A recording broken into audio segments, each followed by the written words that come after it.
Welcome to the Surviving Siblings podcast. I'm your host, Maya Roffler. As a surviving sibling myself, I knew that I wanted to share my story, my brother's story. I lost my brother to a homicide in November 2016. And after going through this experience, I knew that I wanted to share my story and his story. And it's taken me quite some time to come to the mic to tell it, but I knew it was an important one to tell. So here I am to share his story and mine with you. And it's important that I tell the story of the surviving sibling, the forgotten mourner, the story that is not told enough. So thank you for coming with me on this journey. And now it's your turn to share your stories.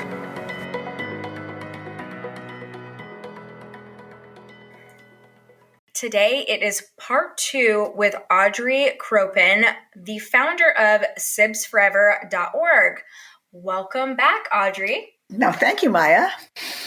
Well, today on part 2, we are going to tell the kind of second half of your story. We've already told the surviving sibling part of your story. So if you guys haven't listened to that part, go back and listen to part 1 of Audree's incredible story as a surviving sibling and honoring her sister Robin and her passing many years ago.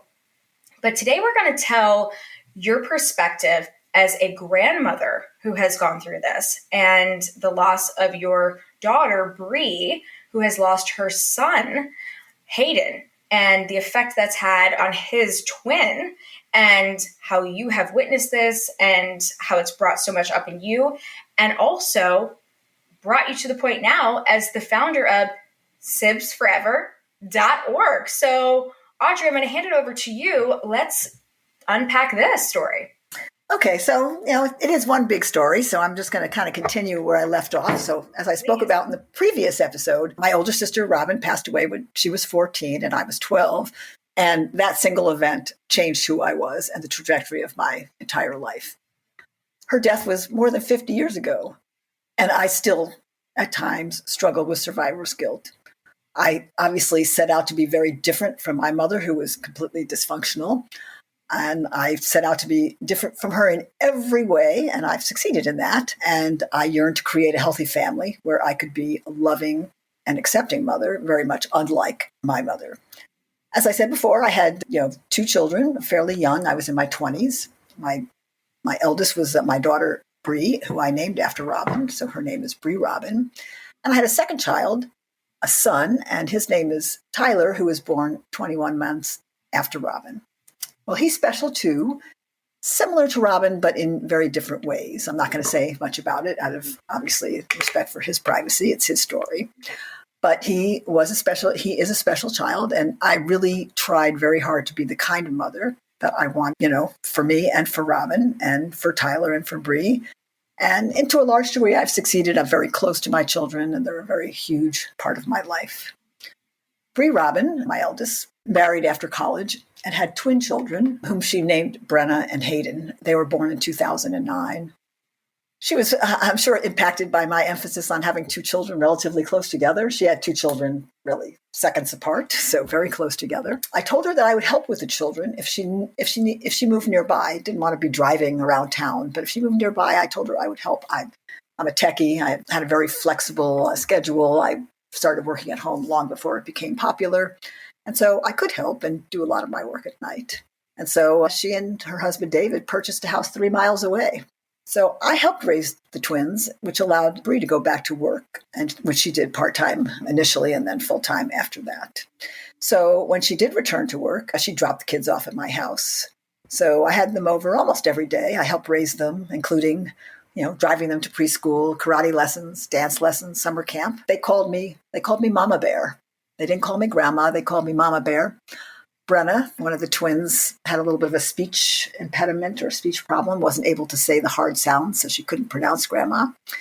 And so we needed to come up quickly with an alternate name. And one day we were reading a Berenstain Bears book, and I said, well, why don't you guys just call me Mama Bear? And that stuck. So I've been Mama Bear ever since and still am Mama Bear, which is a name that I love.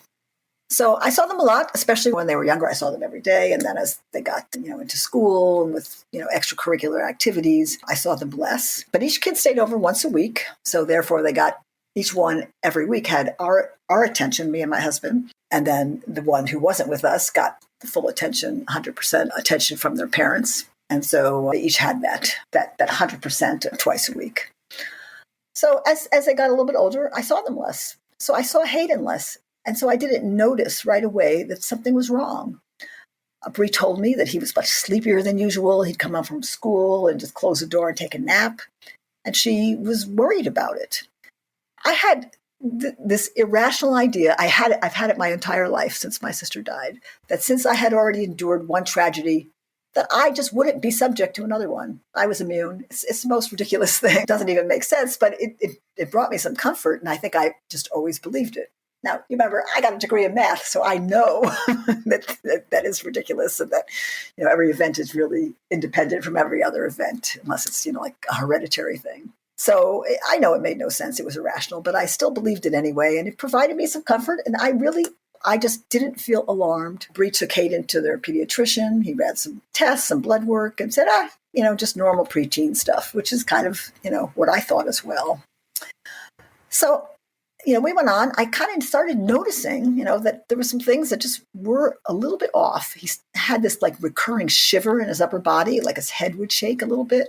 His eyes seemed not to quite focus right. Bree decided to take him to the eye doctor, thinking maybe he had a lazy eye or some kind of other eye condition. And once he went to the eye doctor and the doctor looked inside his eyes, sent him immediately over to the emergency room at the Phoenix Children's Hospital for an MRI of his brain. This was the day before Thanksgiving. And Hayden, he was 10 years old, and he was diagnosed having a brain tumor. I went down to the hospital to see the MRI myself and hear kind of firsthand what the doctors were saying. He was admitted, had a brain biopsy, and the result of the biopsy combined with the MRI was just the absolute worst diagnosis that a kid could have or anybody could have. He had a grade 4 astrocytoma. It's very similar to the more common glioblastoma that people might have heard of. But it wasn't just like a mass. It was diffuse, meaning that it was dispersed with his normal brain cells, covering half his brain, sort of like salt and pepper, just, together. So we had normal brain cells and cancer brain cells all together mixed. So it couldn't be surgically removed. And there really is no effective treatment. So it was the worst kind of tumor, fast-growing, widely spread, inoperable, deadly. And I knew, that it was just going to be fatal. That we would do everything, of course, that we could, but there was just going to be no path forward. So this was unbelievably devastating for me. I was going to have to watch my daughter go through the same thing that my mother went through. It was unthinkable. And Bree, she didn't understand then that it was fatal. I mean, how could she understand that? Kids could beat cancer, right? And so this is one of those situations where you want to hope, right? You have to hope. You can't give up hope, but you still know what you know. And so you have this mixture of hope and reality working together, and they have to coexist. It's very, very difficult. So I transitioned into this full mama bear mode. I was mama bear. I wanted to protect everybody, and I wanted to do everything humanly possible for Hayden, for Brenna, for Bree, my daughter, and her husband, David. So within a few weeks, Hayden was in a wheelchair. It progressed very quickly because it was already on over half of his brain by the time we actually went to the emergency room. And so it caused pressure in his brain and caused the right side of his whole body to be weakened enough where he couldn't even walk anymore. So he was in a wheelchair, and we started seeing an oncologist who said that he needed to start radiation therapy right away to try to shrink the tumor, that there was like nothing other than radiation that would work. So this is a 6-week regimen of radiation where we drove up to Mayo Clinic and he would get radiation, but of course it killed the good brain cells in addition to the cancer cells. And it's so toxic that this kind of therapy can't be repeated. So once the 6 weeks was over, you couldn't get radiation again, even if the tumor were to grow back, which we, of course, knew that it would because there was no way to get all of it out. We just didn't know how soon it would grow back. So by the end of the 6 weeks of radiation, Hayden was different. The radiation killed a lot of his good cells. He lost his ability to play, his ability to write. He was such a creative kid, and wrote these great stories about sheep and farm animals and people. He was wise beyond his years, but he lost all of that. His above grade level math skills, he was very talented in math, and maybe inherited some of that from me. A lot of that was gone. But he was able to walk again, at least for a while. And there was one day that he was actually able to ride a bike, that he had enough balance that he could do that. But the next day he couldn't do that again. So we were losing him little by little. We had no idea how much time we were going to have, but I knew that it wasn't going to be that much. But Hayden was a kid. He was 10. He never knew anybody with cancer, never knew anybody that passed away. He thought, death was for old people. He would say, I'm a kid. I'm going to get better. So, it was a monumental task to try to figure out how to explain this to him and to Bretta and to Bree without making everybody scared and crazy. So to help get his arms around it, I started reading books to him. I decided that the way to learn was through books. And not books about cancer, not clinical books or anything, but books that had characters that were dealing with illness, disabilities, situations that were different. Characters that had to have strength to get past all this and to find their way. So Hayden followed along. I read out loud, and then we discuss it. I would ask him questions, and he would ask me questions. But the books, they weren't sad or despairing or anything like that. They were stories of loyalty and bravery and love in the face of challenge, which is what we needed him to be, and what he was. He was. His whole personality was so loving, and he was always brave and really mature beyond his years. We hope you're enjoying this incredible episode of the Surviving Siblings podcast. I'm your host, Maya Roffler. We'll be back in just a minute after hearing from our incredible sponsor. Sibling relationships are eternal. Our siblings are such an integral part of who we are. We don't move on when we lose a sibling, although we can eventually move forward. That is why it's essential as surviving siblings to hold on to our sibling memories, stories, and precious moments. Sibsforever.org was created to be your online memory book. It was designed and built by a surviving sibling for all surviving siblings everywhere. It is a secure and private platform for surviving siblings to chronicle memories through storytelling, pictures, and videos. Sibsforever.org is a virtual platform for you, the surviving sibling, to commemorate and honor your sibling relationship. Visit Sibsforever.org today to create your free profile and start building beautiful commemorative web pages, including photo and video galleries featuring you and your sibling. So the first book we read, probably the one that was the most impactful, was a book called The Honest Truth.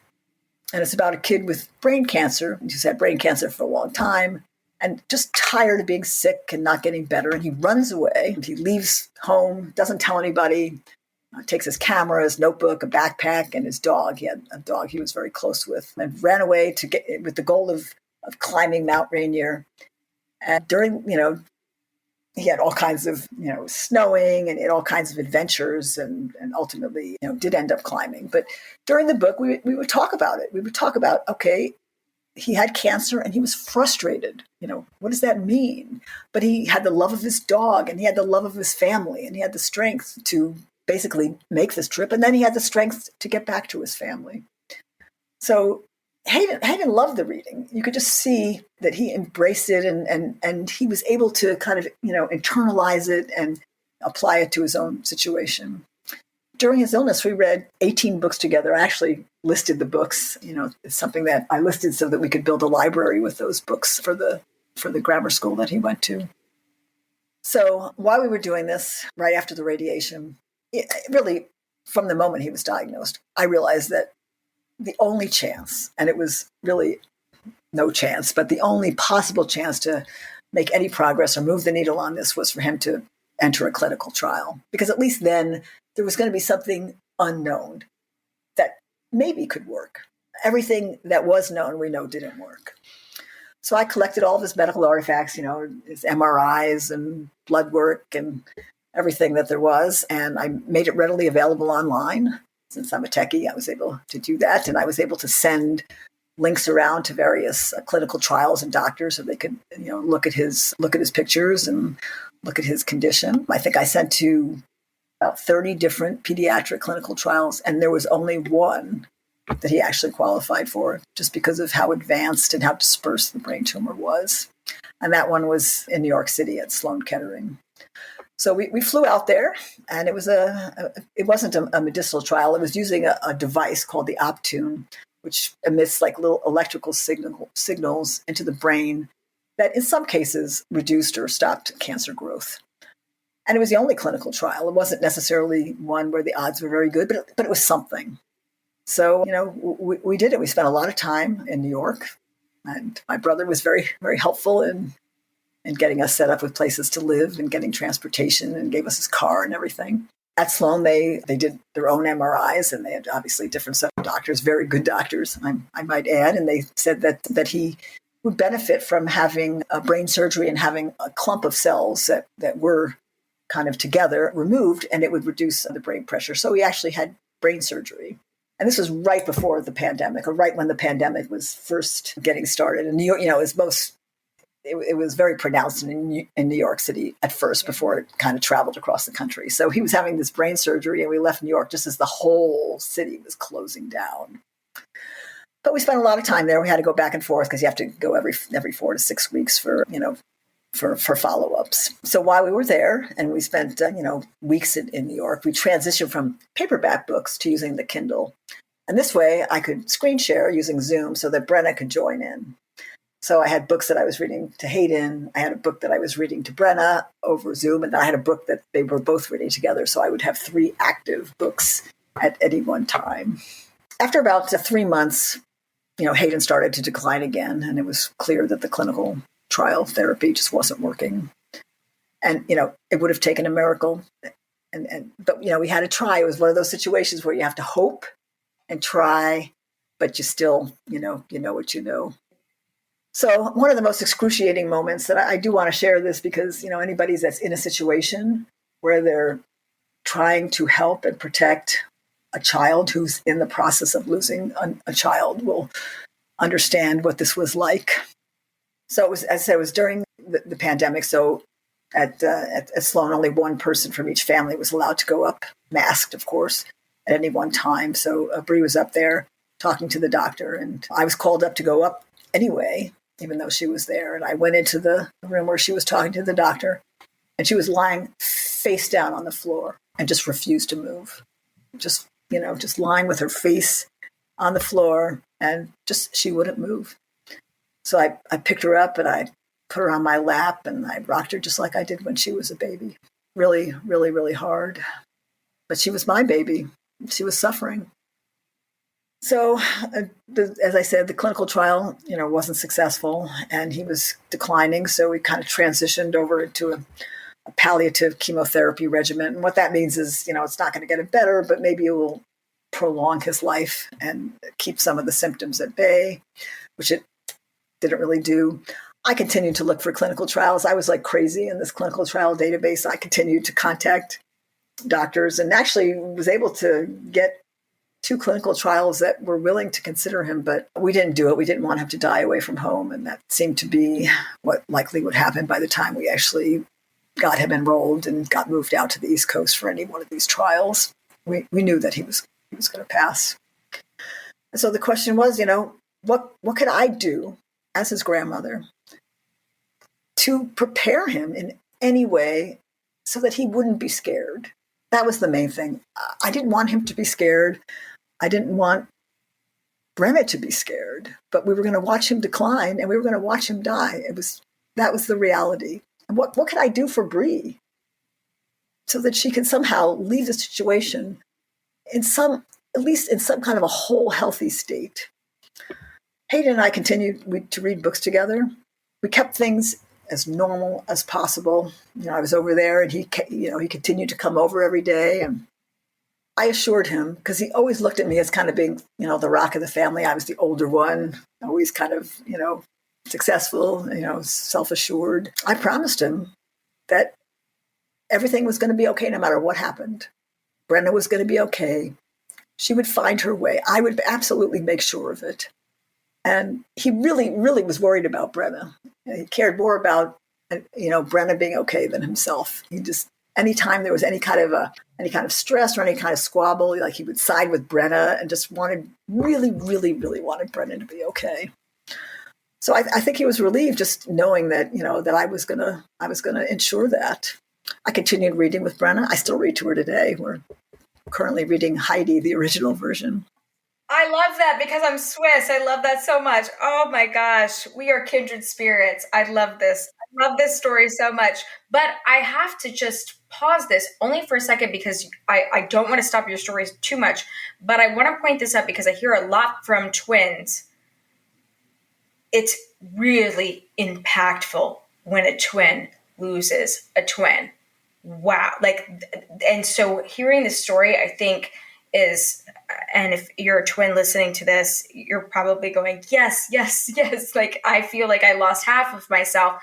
That's why he was so worried about Brenna. Yeah, he was unbelievably worried about her. I mean, much more than he was worried about his parents.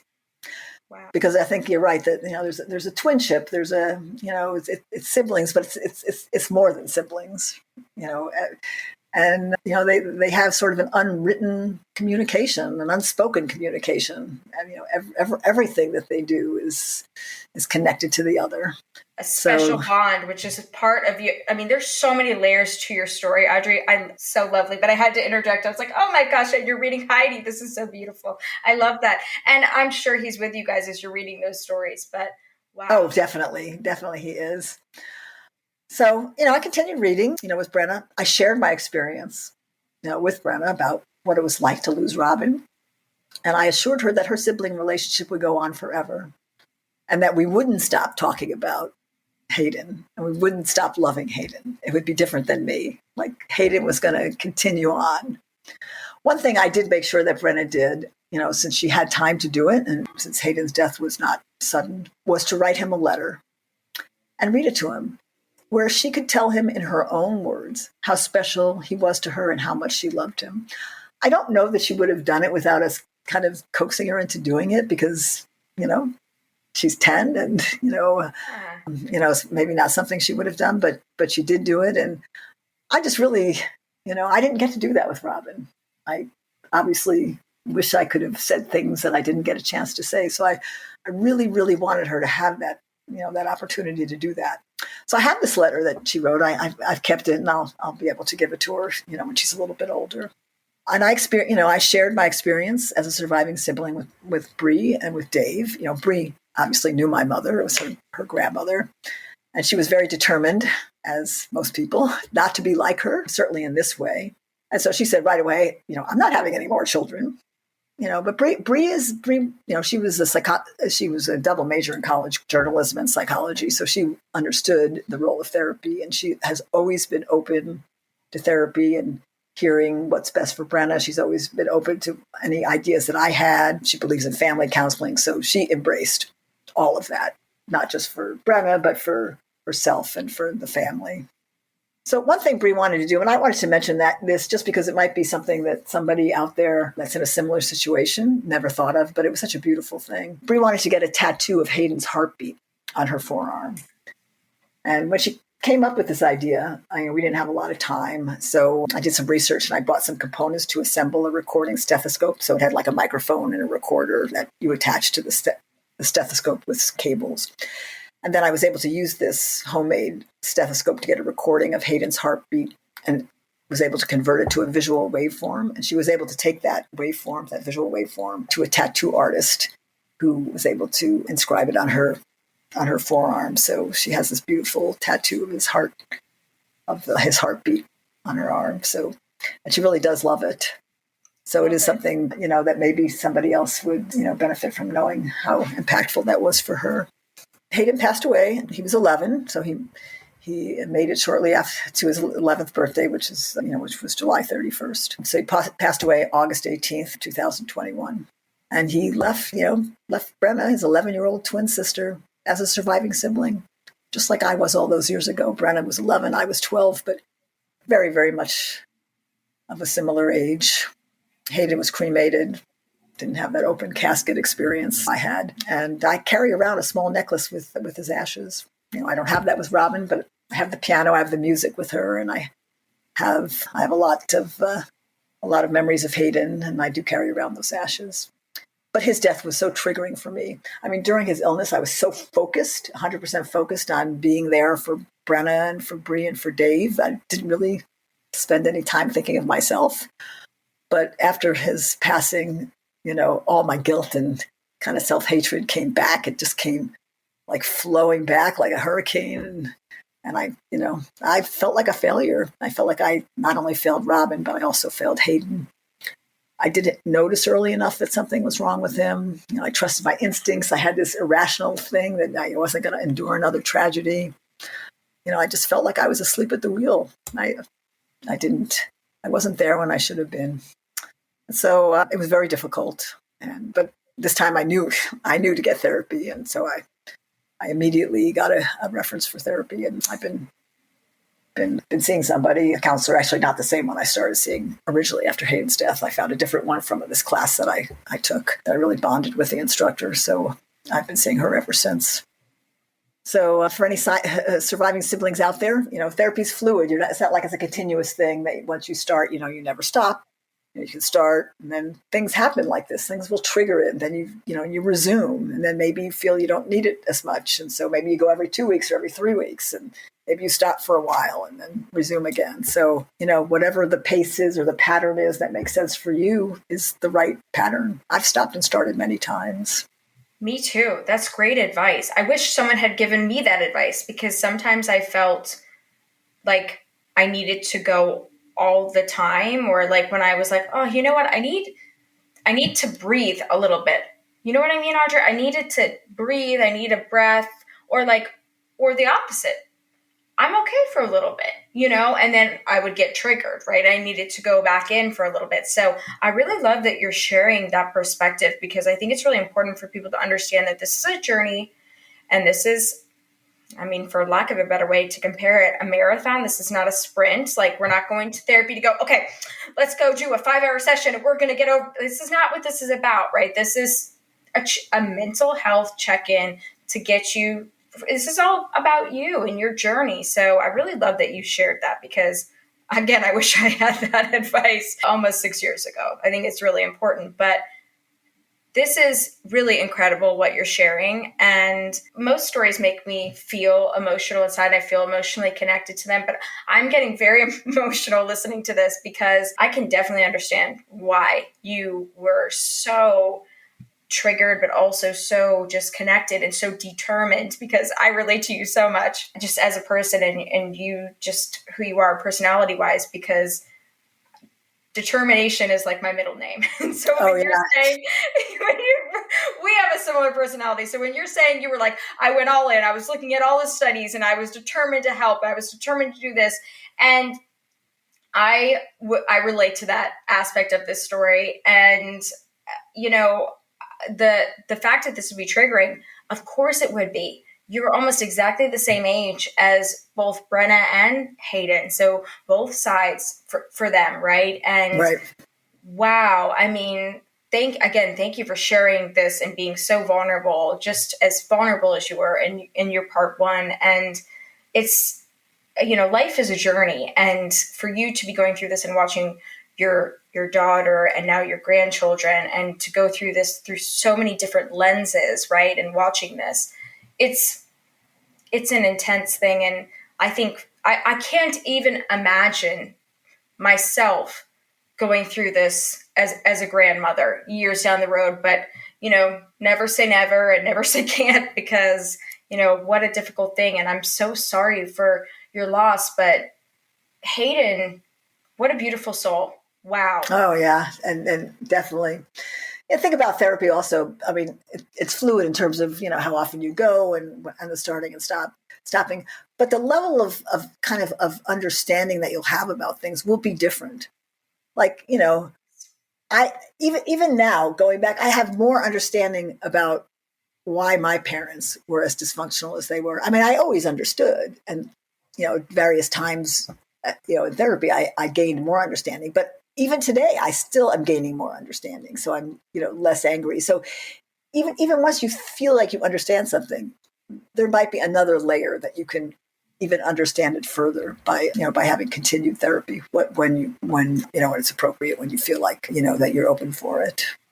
I think you just hit another really pivotal thing about therapy. You said that you feel less angry and you understand more. And that's huge because when you go through, you've gone through some really monumental things in your life. So those of you guys who are listening to this, going to therapy, it helps you, just like you were saying, Audrey, it helps you understand, it helps you become a little more objective to these situations, and you have these light bulb moments and it helps you give forgiveness. And so you can move forward. That's really the theme of grief and loss. And it's not just when you are losing someone, when they pass on, it's you kind of, when you don't get the parent that you need in life, or when you don't get the fill in the blank, whatever you need out of life, you have to forgive to move on in a lot of ways, right? Which is a whole other episode we could do, Audrey. Yes, it is, because that's always a work in progress, right? You're never a work in progress. It's a continuous work in progress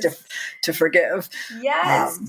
But I love that advice because I think that's huge. And that is definitely the gift of therapy, is to understand, because to understand is to help you in this process of moving forward, because we never really move on. We just move forward, because once we have the answers that we need, we can understand and therefore move forward. So yeah, I think that's important. Well, so let me talk about sibsforever.org. We've mentioned it a few times. We have to. We know you're the founder. We know you founded sibsforever.org, but this was something that you were already working on as Hayden was on his journey to hopefully recovery. Unfortunately, that was not what happened. So talk to us about the birth of sibsforever.org. And of course, we want all of you guys to check it out, but tell us all about it. So shortly before Hayden's death, I decided that I really wanted to honor him in some way by keeping some aspect of him, or my relationship with him, or his relationship with Brenna alive in some way. I wanted some meaning. And I think that's, not unusual for people that are, experiencing grief and possible death. So, I looked at myself and my talents. I'm a lifelong techie. So I wanted to use my talents to build something, some application, some service, something like that would keep an aspect of Hayden alive. So what I did, being the techie, I purchased domains for all my ideas. So I purchased sibsforever.org with the idea that I would really focus on sibling relationships. As I said, the sibling relationship doesn't die. It carries on, and have it be a place where those kinds of memories and precious moments and stories could be told. Other domains I bought, just for, a sidebar, are patientartifacts.net, because remember, I took all of his artifacts and put them online, and I thought I could productize that somehow and make that available to other kind people that needed that. I also purchased readingtogether.live. I thought maybe I would do something with reading out loud or reading, in groups, but I settled on sibsforever.org because I felt not only could I honor Hayden, but I could also honor Robin at the same time. And so that really is the one that resonated with me. So I wanted it to be all about sibling relationships, and to keep them alive, and to honor and memorialize them. So for me, from Robin, she died back in 1967. I have drawers full of pictures. So I have some paintings, I have cards, I have autographed books, yearbooks. I've kept these things. I have all the piano music that I mentioned. I've kept these things for more than 55 years. These are things, that Robin and I did together, things that documented us as sisters. I've moved them from place to place, and I've treasured them just as much today as when I initially carried them out of our childhood home when I was 17. So obviously, what am I can't like, sort of put those things into a place where anybody could ever see them. But what I could do is I could, create a site where you could write stories. You could upload pictures. In my case, obviously, it's pictures of pictures. You could upload videos. I created some videos as examples. And so that's what I did. And it's all about sibling relationships. So the web service includes like a journal feature, so you can have diary entries. There's a weblog, so you could chronicle things about the relationship. There's video and photo carousels, so you could upload lots of pictures and videos, and you can configure it in different ways. You could keep everything very private, or you could expose things and share it with maybe friends or family members or other people that are on Sibs Forever, which we call the Sibs Forever community. So I use my own story as an example. So if you were to go out to sibsforever.org and click on See Example, then you would see the story of me and Robin. So there's a homepage, and it starts like, we were sisters, 2.5 years apart in age. She was the older sib, although we were just one school grade apart since Robin repeated kindergarten. We shared a room at first, since we lived in a 2-bedroom garden apartment until I was 5 years old. And we put up a homemade room divider as a way to claim our individual spaces. So as a homepage, I try to create my memory of her.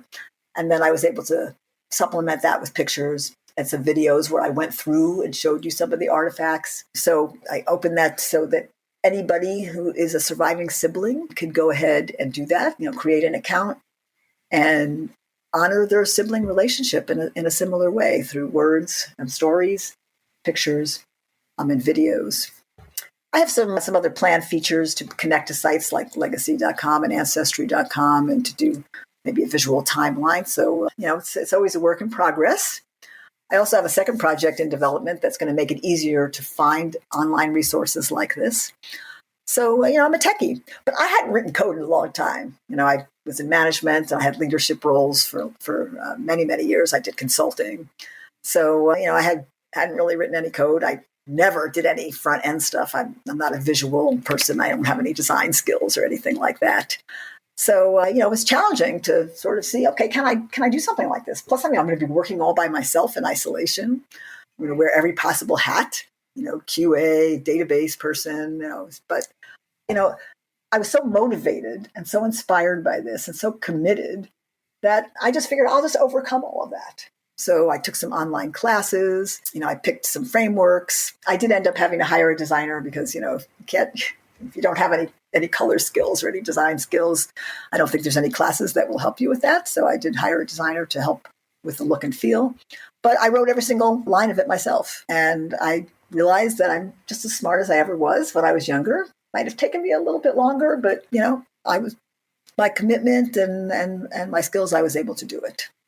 Well, I'm proud of you, Audree, and I am so thrilled that we have connected, that the Surviving Siblings podcast, myself and sibsforever.org and we are all connected. And I think this is incredible what you're doing with sibsforever.org. I'm excited that I've started my profile.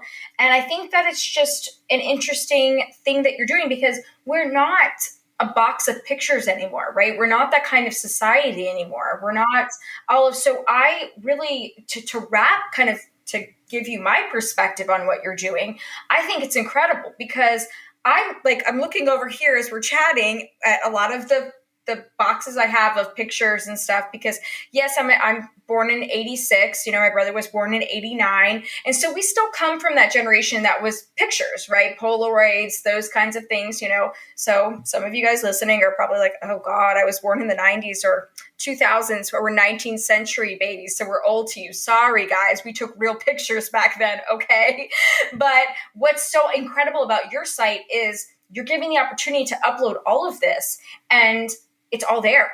It's all there, which is incredible. It's all in one place, and it can be private, or if you're really that kind of person that wants to share it and have that connectivity with people like yourself, Audree, or of course me, because I put it all out there, you're putting it all out there. That's what we want to do in life. You can do that, right? Or if you just want to have a place that's connectivity between your family, or if it's just for you. If you want to just document everything for yourself, I think that was really eye-opening for me when you were first sharing it with me. I was like, wow, this can just be private, because I think when you're first a surviving sibling, and people have different reactions, right? Some people really need that first connectivity. They want to know they're not alone. Some people are really private. They just, maybe need a place to put it all, to get their head around what they're dealing with. So the options are incredible, but I love that you can share and chronicle the story. I love that there's an option for community, and it's just another place to understand, again, that you're not alone, unfortunately, and fortunately, as I often say. And just the experience of writing the entries and doing it, it's really very cathartic. It's very healthy to go through it and to see it. It's a long-term project, and I'm obviously 100% committed, and I obviously have the patience and the diligence and everything. Back in December, I saw a medium, and I know you mentioned that you saw a medium. Yes. On your podcast, and a really wonderful medium, not the one you went to, but just as wonderful. And she knew, without me saying a word, about this project. And she told me that it was going to be a slow process, but it would ultimately be very successful. Maybe not, maybe it would grow in success until I'm like 70. She said that its success was written in the stars. That's a quote. So I just love that. Another thing she said was that Robin and Hayden were growing up together, that the time between their lives on Earth didn't matter. And like you, Maya, I didn't say anything for the first half of the whole session. So, her discovery about, Robin and Hayden was, I never said a word. So, she really, whatever, talent she has to get these kind of, communications or vibrations to to be able to figure these things out is really quite impressive. But when she said that, Robin and Hayden growing up together at the time between their lives, on Earth didn't matter. It just brought this really beautiful kind of picture in my mind of them together. And it really, I just love that. So, I've worked on Sibs Forever for pretty much since Hayden died. I stepped away from my consulting business, and I actually had a plan to go back to it, but I'm not going to go back, and decided to focus exclusively on that. I can, and I really feel like, that's where I should be. And that's my purpose. I think so too. And I appreciate you sharing your experience with a medium, because not to shift too far off sibsforever.org, because I think this is integral in your story. But yeah, it took, as I shared, thank you for bringing this up. As I shared on my podcast, I was so guarded to go into a medium, right? It took me a lot to go into that. I didn't want to share anything. I was like, I'm not telling anything. And then I was quiet, listening, and all these things came around. I think that's incredible that the medium you went to shared that. And I'm so open-minded with that kind of information now, because that's so specific about Hayden and Robin. And they were so close in age when they passed. Right. I like to say passed over, but not everybody's open to that. But passed over is kind of my real term, but our terminology. But so that doesn't surprise me, actually, that they're kind of growing together. And so, gosh, how beautiful. What a gift. But I do say this very often on the podcast, which because you've listened, but in this interviewing process as well, you got to be, I always caution people on the other side. I'm like, it was a gift, but I also be very cautious, do your research, because yes, we both have beautiful experiences. So this is my disclaimer on this episode. Do your research, because there's incredible people with gifts, right, Audree? But also, do your research, because there's a lot of people that also will, you're vulnerable during this time. So make sure you do your research. That's my disclaimer. But I know sibsforever.org is going to be very successful, because we are completely online. We're completely on apps. This is where we do everything. So why would our memories of our siblings and what we're going through as surviving siblings not live there as well? Definitely, so, and it's there for Brenna. I have that letter that she wrote to Hayden. That's something that she'll, when she's ready, that she'll upload. So just a little update on Brenna. She is a surviving sibling. She's had grief counseling and some therapy, but she's out of the two of them, the twins, she was always emotionally younger. Hayden was emotionally more mature. So, she really hasn't necessarily opened up yet, or she's just not really quite ready. But, certainly Hayden's talked about it in their house, and, his things are still there. And she, she has a relationship with him still. So when she's ready, she'll embrace the therapy, and sibsforever.org will be there, for her, and I'll be there to help her navigate the road to becoming healthy. The medium did assure me that she was going to be fine and would have a very long life, and ultimately would, take over and be an active part in Sibs Forever and as part of her future.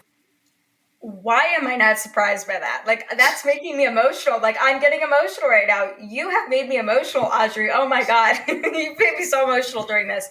I am not surprised by that at all. And I think something that I'm just hearing throughout this part 2, especially in part 1, it started to come out, but in part 2, especially of your journey and your story, is breaking a cycle, Audree. And, yes, you guys lost Hayden, and this is not something that we wish on anyone, right? To lose a sibling and now, a grandchild for you, but you broke a cycle. You guys are doing things completely different than how your parents dealt with the loss of your sister, Robin. Like, you are honoring not only Robin, you're honoring Hayden. And Brenna is going to grow up remembering Hayden and honoring him for the rest of her life. And that's what makes me emotional. I'm like, it makes me happy, because what an 80 that is. And I think that is really important. I'm glad you pointed it out, that we're not just going to end up being like our parents. We can be different. We can set out to be different. We can decide to be different and be different and create a much healthier environment. Even if you have, all this challenge and loss, you could still, become the person and, that you want to be and that you were really, meant to be, regardless of how you started out. Yeah. Well, you've told that story, Audree. You've shown us that. Like, what a journey you've shown us in part 1 and now in part 2. And I just think that's incredible. And what an incredible legacy you're leaving for not only, your beautiful daughter, Bree, but Brenna, as she's going through such a difficult loss. Like, I will never know what it's like to be an actual twin, even though my medium told me that my brother was my twin. Right. Interesting, because my brother, it always felt that way. My mom always used to say odd things, like, he was just late as your twin. And then when this medium told me that, it felt very weird. When you hear these things your whole life, so it's interesting. But I think it's when you're twins and you come into this world together, it's like that's a whole different experience that I'll never understand. But I'm sure those of you who are twins listening to this understand, and going through that type of loss. Again, one of the reasons I felt it was so important that you told both parts of your story here today, Audree, but also to understand fully sibsforever.org. So before we wrap this up, I want to go back to sibsforever.org and talk a little bit more about the tactical parts of it. So when we go to sign up, it's free to sign up, because sibsforever.org is a nonprofit organization. It's a nonprofit organization that I started, so it will always be free and it will always be secure. Remember, I'm a techie. In fact, I was a chief information security officer for many years, so I understand privacy probably better than most people. So you should feel comfortable with it being completely secure and private. It's outside of social media, right? I remember I told you I wrote every line myself, so it's not it's not an adjunct to Facebook or Instagram or anything like that. It's really its own separate thing. So when you go out there, you would click on the create an account button on the top menu, and that will bring up a form where it asks you some questions about you and your SIB, so it can create the account.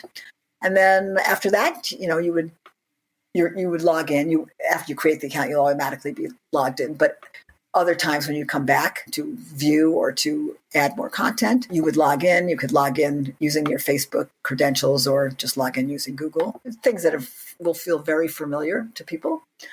And then, you're inside and you have the ability to edit the site. So you can edit the homepage, add pictures or to the picture gallery. When you're in the picture gallery or video gallery mode, you can add, you can reorder things just by moving them around or delete things. You can add captions and brings up a carousel.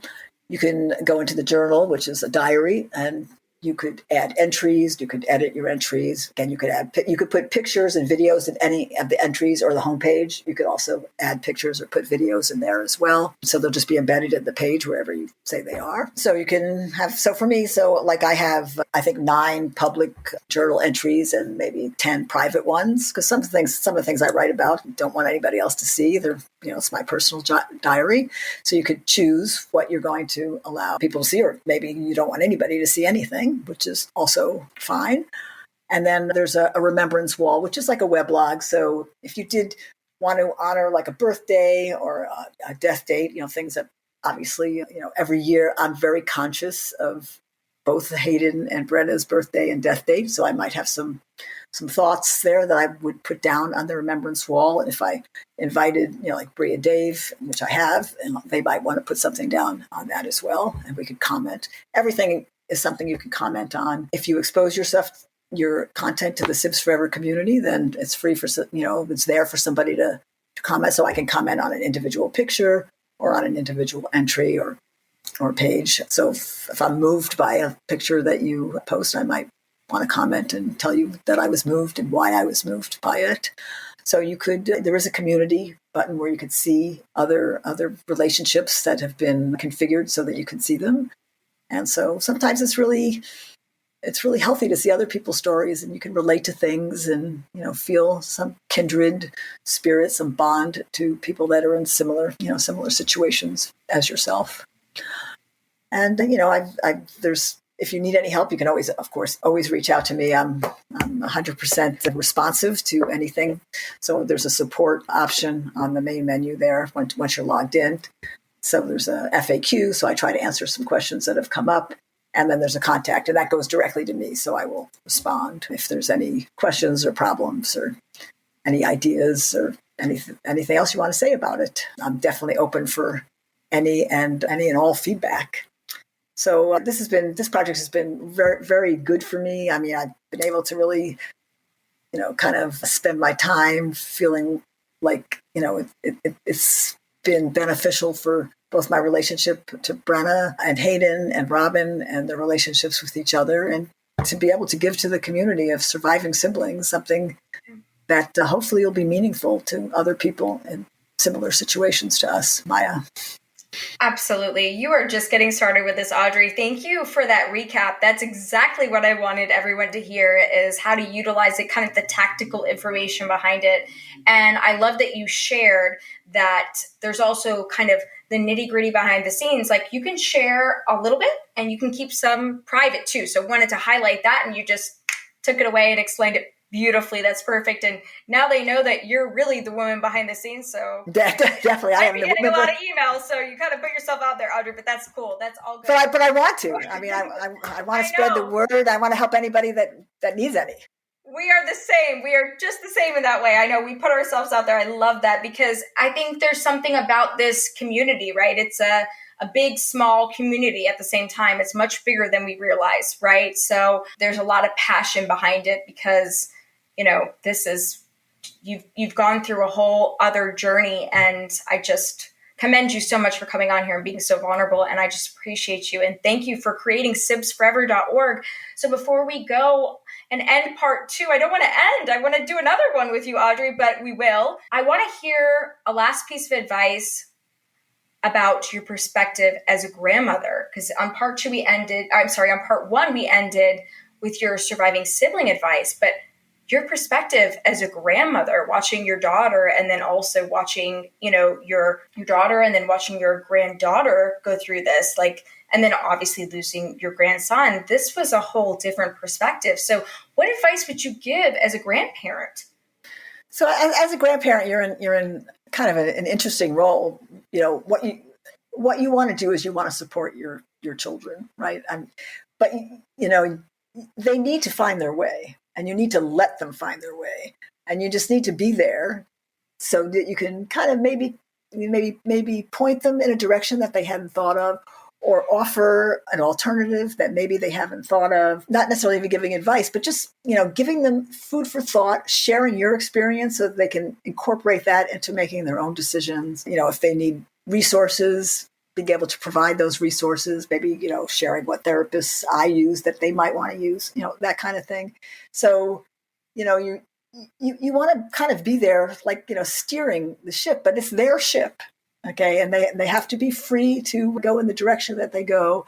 And I want to support them and help in any way I can to make it easier for them, or to be there so that they can lean on me and they can rely on me, which they do, believe me. So I think, that's the role, because you're not front and center, right? You're behind, but you're a big presence behind the scenes.